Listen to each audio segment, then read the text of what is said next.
What's up, guys? This video is going to be about expanding, shrinking, and moving your selection in Helix.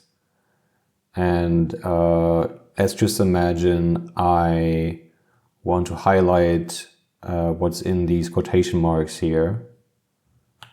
And I can do that with MIM, for example. Now I've highlighted this, but now I realize, okay, I actually want to highlight the quotation marks as well. So how do I do that? Well, of course, I could just do it with MA quotation marks. But another way is to do it like this. I can use Alt-O or Alt-I for in and out.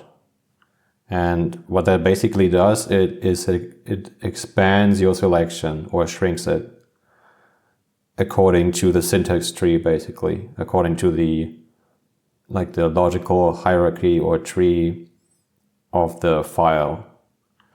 So let me just show you how this works. You basically just need to press Alt-O.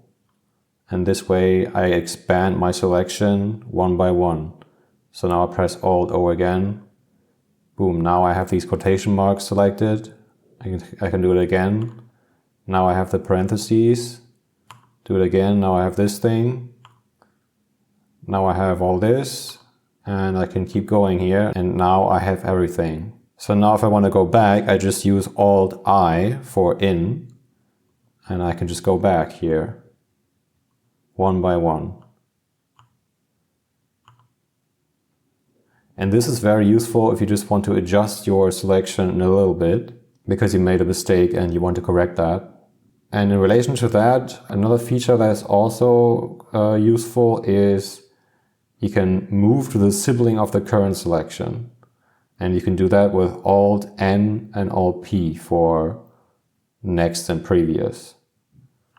So let me just select this function here with MAF for select around the function.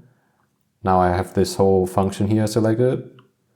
And now if I press Alt-N, I will just go to the next function because this other function here is the sibling in the syntax tree of this file. So now I can go to the other function here and I can also go back with Alt-P. And yeah, this is very cool. And it all depends on the logical structure of the document or of the file that you are in. So it all depends on that. Keep that in mind. But yeah, this can be very useful. Alright guys, that's already it for this video. See you in the next video. Bye.